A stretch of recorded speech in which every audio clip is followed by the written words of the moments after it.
Hi everyone, welcome back to Level Up with Dawn. Today we're going to be talking about property, but more specifically house hacking.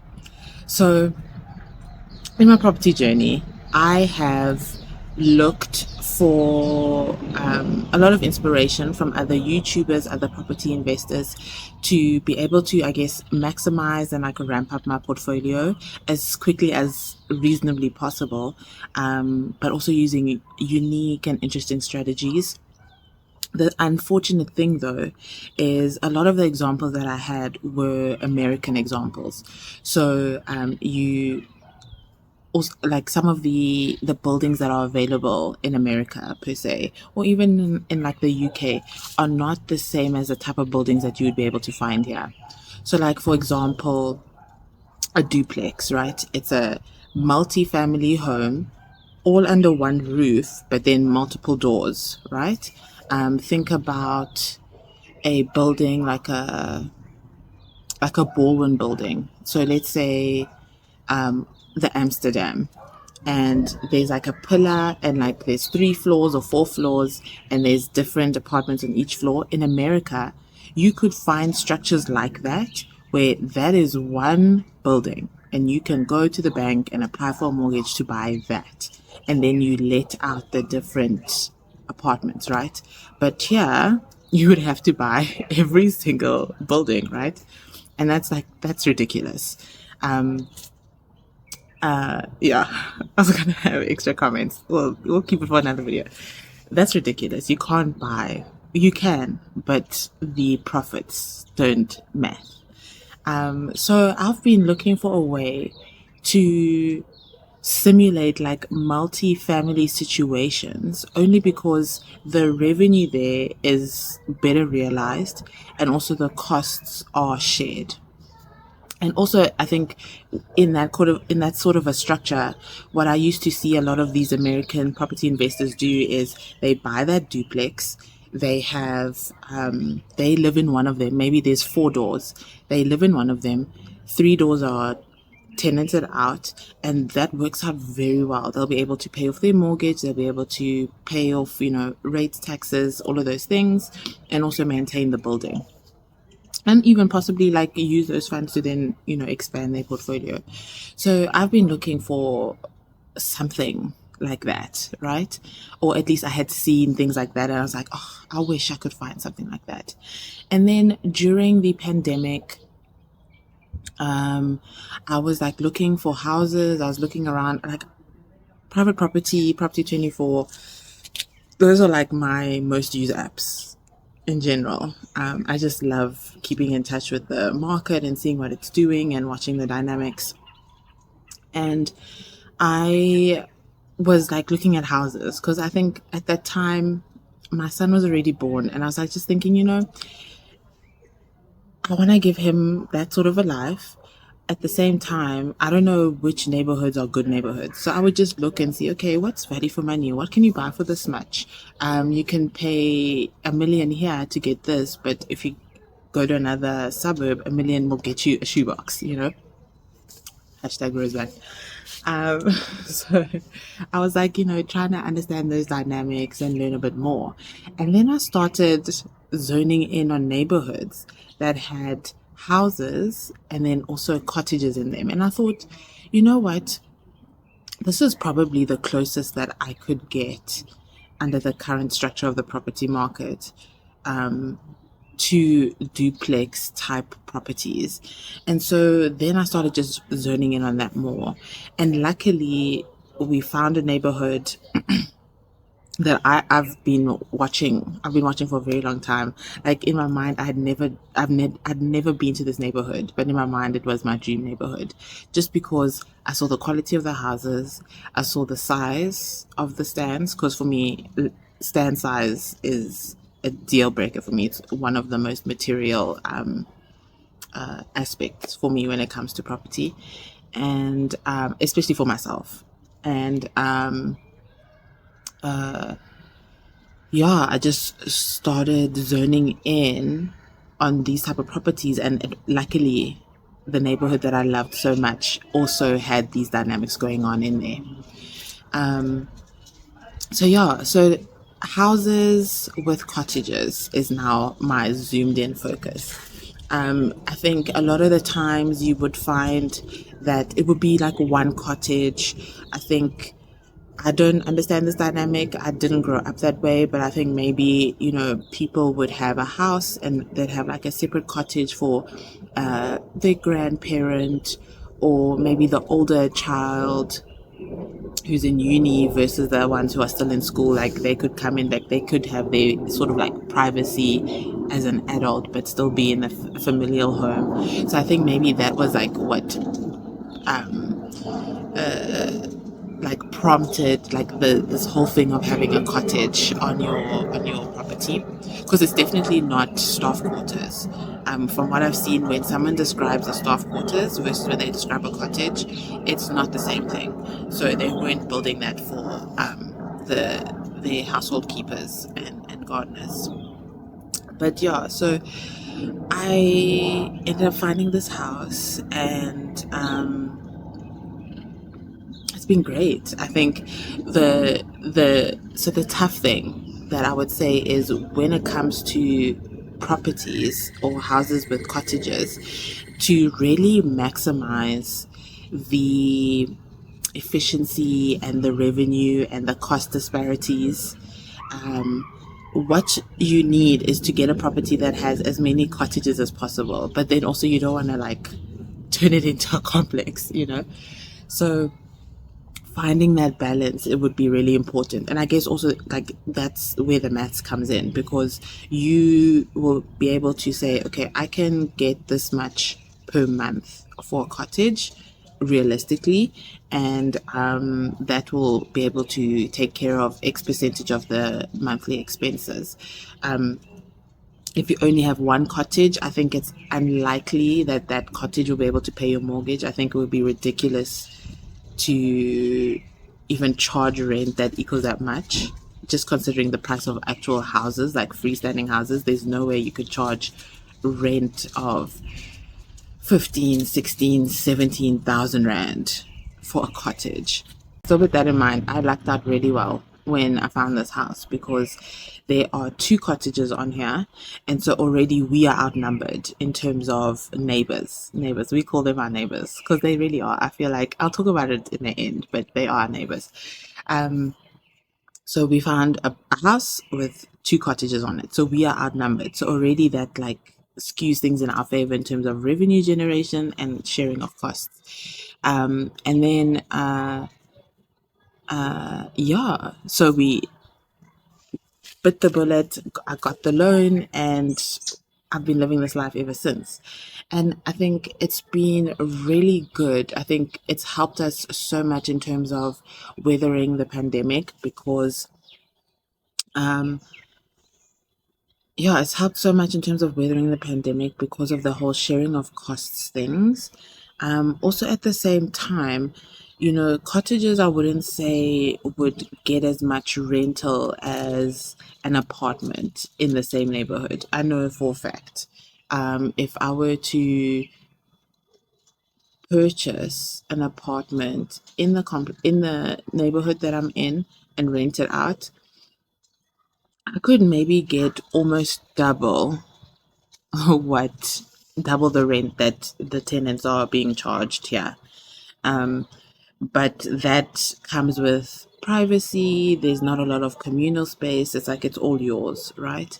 Um, Here, that buffer has helped to manage the situation, especially with like increasing mortgage costs. Like this property is not paid off in the slightest. So those are very those costs are at the very forefront of my um my mind, when considering like the profitability of everything. Um but yeah, I think, I would highly recommend it. The only issue, and the issue that I've had with it, is it's very slow to scale. So in terms of this works so well for us because I needed to move out, And so I could move out into a property where it wasn't just all expenses for me. It was still income generating. And that helped to buffer things. And also, like, I have, I'm living with people that I'm still choosing to live with because, we have to vet them and all these things. But also in terms of personality, they awesome people. So, um, So yeah, I think it's such a good strategy. It's just hard to scale because scaling it would mean buying a whole other house. And in this market, that could be 2 million, could be three. It doesn't matter. It doesn't matter. It's over 1.5 million for sure if you want a house with a cottage. And then on top of that, a lot of the times, what I have found in the neighborhoods that do have houses with cottages, those houses are not new. They are quite old. They've quite long standing, and there's a lot of maintenance that comes with having a house, and so there's a lot of upfront costs that come with that too. So I think the strategy, I really wanted it, or at least like with the examples that I had seen from the US peers, um, they could really use the strategy to like ramp stuff up because they were really living like it's like four apartments. I'm living in one and everyone else is paying for the rest. Um but it's the dynamics are still a bit different. It's still not quite like what I see in the US or in the UK. I don't know if the UK has duplexes, but I feel like they do. I wouldn't be surprised if they did. Yeah, so I think it's been really good. I don't regret it at all. Um, we've been able to build like a really nice community. I grew up in like a high-rise flat when I was younger, my whole life. So I've never really had like that neighborly interaction.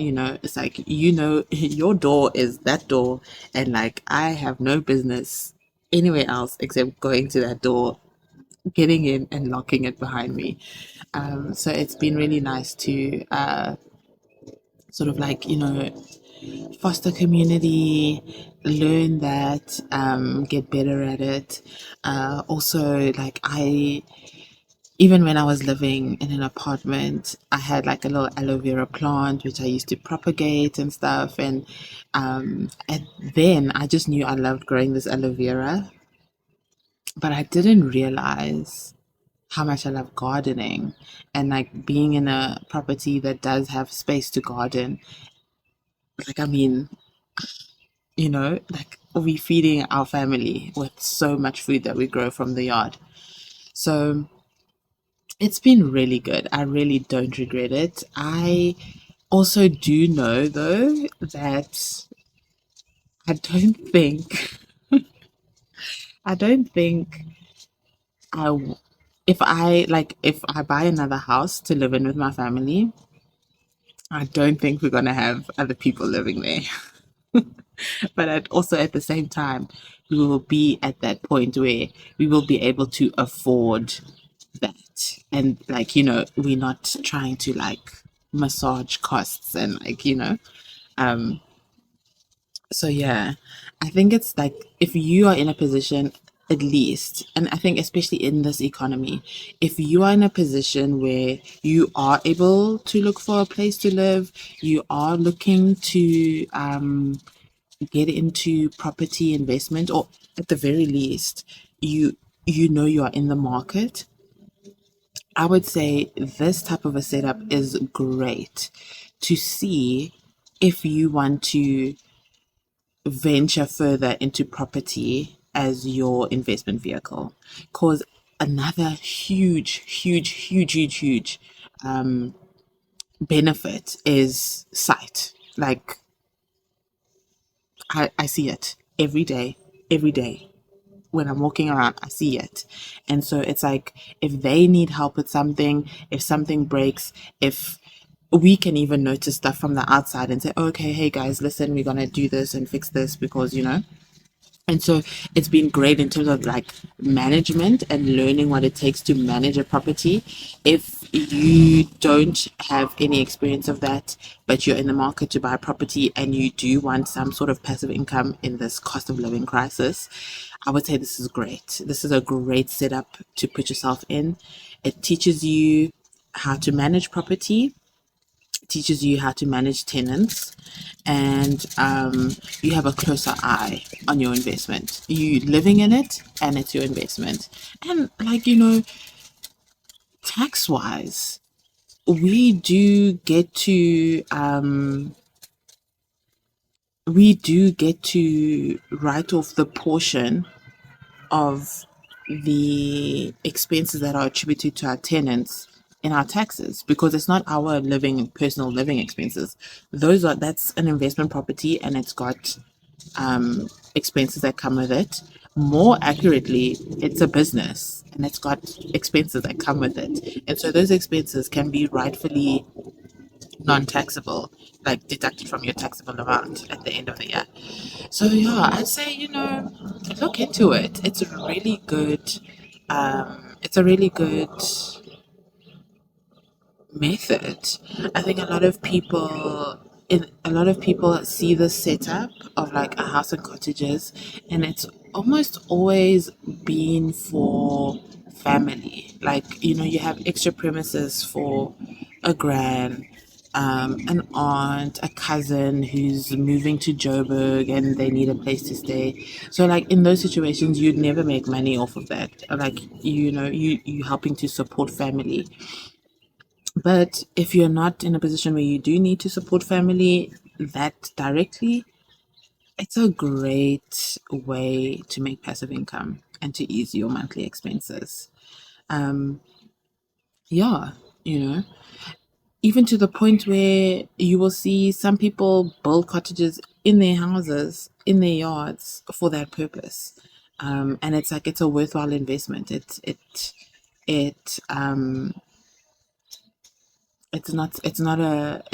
don't think I don't think it is money that you would find that you put to waste if you directed your funds there. So yeah, house hacking. This is the one way that I've found to do it so far. I'm still exploring other opportunities, um, or other.